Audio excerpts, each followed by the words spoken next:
Hello நண்பர்களே, வணக்கம். நான் உங்கள் பிரியா. நம்ம இன்றைக்கி பார்க்க போகிற பதிவு என்ன அப்படின்னு பார்த்திங்கன்னா, நம்மளுக்கு 29/1/2025 புதன்கிழமை அன்று மௌனி அமாவாசை வருது. ஸோ அன்னைக்கு நிறைய பேர் உங்களோட முன்னோர்களுக்கு படையல் போட்டு தர்ப்பணம் பண்ணிவிட்டு காகத்திற்கும் நீங்கள் படையல் போடுவீங்க. அன்னைக்கு நீங்கள் இந்த ஒரு தவறை மட்டும் செஞ்சிடாதீங்க. 7 ஜென்ம பாவங்களும் சேருமா. நீங்கள் தவறாமல் இந்த ஒரு பதிவை ஸ்கிப் பண்ணாமல் பாருங்கள். கண்டிப்பாக இந்த பதிவு உங்களுக்கு உபயோகமாக இருக்கும். அதுக்கு முன்னாடி உங்களுக்கு சனி பகவானால் ஏதாவது பிரச்சனை இருக்குது, இல்லை சனீஸ்வரனை ரொம்ப பிடிக்கும் அப்படின்னா நீங்கள் ஓம் சனீஸ்வரனே போற்றிங்கிறத நம்மளோட கமெண்ட் பாக்ஸில் கமெண்டாக போஸ்ட் பண்ணுங்கள். இந்த பதிவு கட்டாயமாக உங்களுக்கு உபயோகமாக இருக்கும். நம்மளோட சேனலை நீங்கள் இது வரைக்கும் சப்ஸ்கிரைப் பண்ணாமல் பார்த்துட்டு இருந்தீங்க அப்படின்னா மறக்காமல் சப்ஸ்கிரைப் பண்ணி வச்சுக்கோங்க. நம்மளோட சேனல் க்ரோத் ஆகிறதுக்கு நீங்கள் சப்ஸ்கிரைப் பண்ணுறது ரொம்ப ஹெல்ப்ஃபுல்லாக இருக்கும். இப்போ வாங்க நம்ம பதிவுக்குள்ளே போகலாம். ஸோ நம்ம ஒவ்வொரு அமாவாசையும் நம்ம காகத்திற்கு உணவு தொடர்ந்து வச்சுட்டே வரும்போது நம்மளுக்கு 7 ஜென்ம பாவங்களும் நீங்கும் அப்படின்னு சொல்லப்படுது. காகம் நம்மளோட பித்ருக்களோட ஒரு மறு உருவமாக சொல்லப்படுது. ஸோ அதனால தான் நம்ம அன்னைக்கு அமாவாசை திதி தோறும் நம்ம காகத்திற்கு படையல் போட சொல்கிறோம். நம்ம முன்னோர்களுக்கு எப்படி நம்ம தர்ப்பணம் கொடுத்து படையல் போடுறோமோ அதே மாதிரி காகத்திற்கும் அன்னைக்கு நீங்கள் உணவளிப்பது மிகவும் சிறப்பானதாக இருக்கும். உங்களோட முன்னோர்களை உங்கள் வீட்டில் சாப்பிட்ட ஒரு திருப்தி உங்களுக்கு கிடைக்கும். நம்ம எந்த நல்ல நாளையுமே காகத்திற்கு முதல்ல உணவு வைப்போம். அதே மாதிரி தினமும் ஒரு சில பேர் காகத்திற்கு உணவு வைப்பாங்க. ஸோ நீங்கள் தினமும் உணவு வைக்கிறீங்க அப்படின்னா உங்களுக்கு அதனால என்ன பலன் கிடைத்ததுங்கிறதையும் நம்மளோட கமெண்ட் பாக்ஸில் கமெண்ட் பண்ணுங்கள். நீங்கள் தினமும் காகத்திற்கு உணவு வச்சுட்டு வரும்போது உங்கள் குடும்பத்தில் இருக்கிற பிரச்சனை, கணவன் மனைவிக்குள்ளே பிரச்சனை, அப்புறம் வீட்டில் யாருக்காவது உடம்பு சரியில்லாமல் இருக்கிறாங்க அப்படின்னாலும் அவங்களுக்கு உடம்பு பரிபூரணமாக குணமாகும். காகம் நம்மளோட முன்னோர்களோட ஒரு மறு உருவம். அப்புறம் சனீஸ்வரனோட வாகனம். அதே மாதிரி யமதர்மன் அந்த இதில் இருக்கக்கூடிய ஒரு உயிரினம் அப்படின்னு சொல்லப்படுது. ஸோ அந்த மாதிரியான ஒரு புகழ்பெற்ற அந்த காகத்திற்கு நம்ம ஒவ்வொரு சனிக்கிழமையும் நம்ம தொடர்ந்து உணவு வச்சுட்டு வந்தோம் அப்படின்னா சனீஸ்வரனால் ஏதாவது நீங்கள் பிரச்சனைனால கஷ்டப்படுறீங்க அப்படின்னா நீங்கள் இது ஒவ்வொரு சனிக்கிழமையும் நீங்கள் செஞ்சுட்டு வரலாம். உங்களுக்கு அந்த சனீஸ்வரனால் இருக்கக்கூடிய அந்த கஷ்டங்கள் போகும் அப்படின்னு சொல்லப்படுது.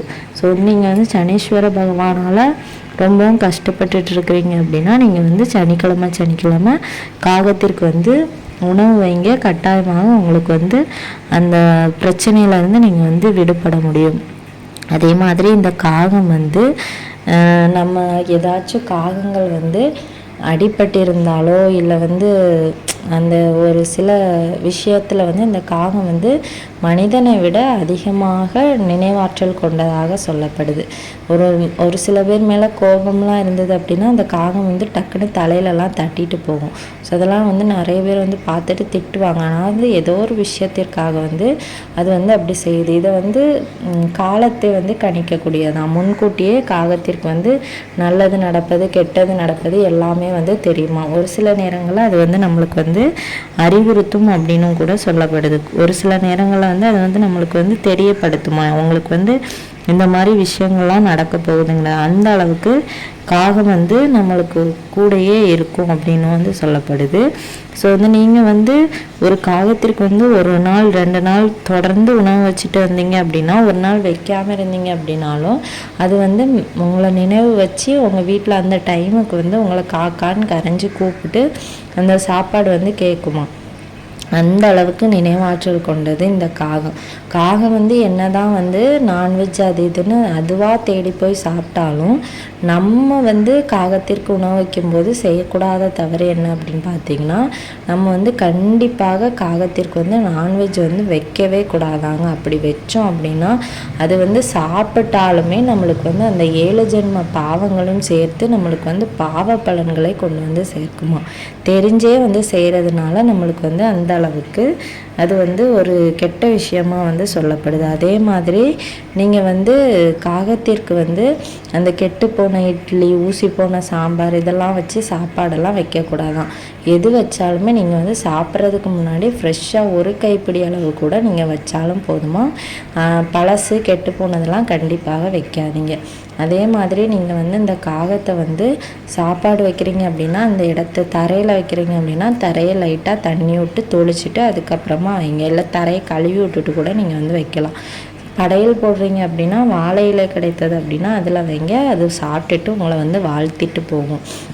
அதே மாதிரி எப்போவுமே காகத்திற்கு நீங்கள் சாப்பாடோ என்னது வச்சாலுமே பக்கத்தில் ஒரு டம்ளர்லேயோ டப்பாலேயோ கொஞ்சம் தண்ணீர் வந்து வச்சுருங்க. அதுவும் வந்து தண்ணீர் தாகத்தை தீர்ப்பதனால அதுவும் நம்மளுக்கு வந்து 100 புண்ணியம் செய்த பலன்களை வந்து நம்மளுக்கு வந்து கொண்டு வந்து தருமா. அதே மாதிரி நீங்கள் வந்து தொடர்ந்து காகத்திற்கு வந்து உணவு வச்சுட்டு வரும்போது உங்கள் குடும்பத்தில் வந்து செல்வ செழிப்பிற்கு குறைவில்லாமல் எந்த விதமான குடும்ப பிரச்சனையும் இல்லாமல் நீங்கள் வந்து சந்தோஷமாக இருக்கலாமா. ஸோ அந்த அளவுக்கு காகத்திற்கு உணவு வைப்பது வந்து நம்மளுக்கு வந்து ஒரு நல்ல பலனை வந்து கொண்டு வரும் அப்படின்னு வந்து சொல்லப்படுது. ஸோ வந்து நீங்கள் வந்து ஒவ்வொரு மாதமும் வரக்கூடிய இந்த அமாவாசை நாட்களில் வந்து காகத்திற்கு உணவு வச்சுட்டு வந்தீங்க அப்படின்னா கட்டாயமாக உங்களுக்கு வந்து அது வந்து நல்ல பலன்களை வந்து கொண்டு வருமா. உங்களோட வேண்டுதல்களையும் கூட நீங்கள் வந்து கேட்டீங்க அப்படின்னா சனீஸ்வர பகவானால் அது வந்து நிறைவேற்றப்படும் அப்படின்னு வந்து சொல்லப்படுது. காகத்திற்கு உணவு வைத்து காகத்தை சந்தோஷப்படுத்தணும் அப்படின்னா கட்டாயமாக நம்ம வாழ்க்கையும் வந்து மிகவும் சந்தோஷமாக இருக்கும் அப்படின்னு வந்து சொல்லப்படுது. ஸோ மறக்காமல் நீங்கள் வந்து அமாவாசை அன்னைக்கு காகத்திற்கு வந்து வேலைக்கு போகிறீங்க அப்படின்னாலும் காலையிலே உங்களால் முடிஞ்ச ஏதாவது ஒரு சின்ன உணவுனாலும் வச்சுட்டு போங்க. ஒரு பிஸ்கெட்னாலும் வாங்கி கொடுத்துட்டு போங்க. கண்டிப்பாக உங்களுக்கு அதற்குரிய பலன்களை நீங்கள் வந்து பெறுவீங்க. இந்த பதிவு வந்து கட்டாயமாக உங்களுக்கு வந்து உபயோகமாக இருக்கும்னு நினைக்கிறேன். உபயோகமாக இருந்தது அப்படின்னா லைக் பண்ணுங்கள். உங்களோட நண்பர்களுக்கும் இந்த பதிவை வந்து ஷேர் பண்ணுங்கள். இந்த வீடியோவின் முழு பதிவை பார்த்ததற்கு மிக்க நன்றி.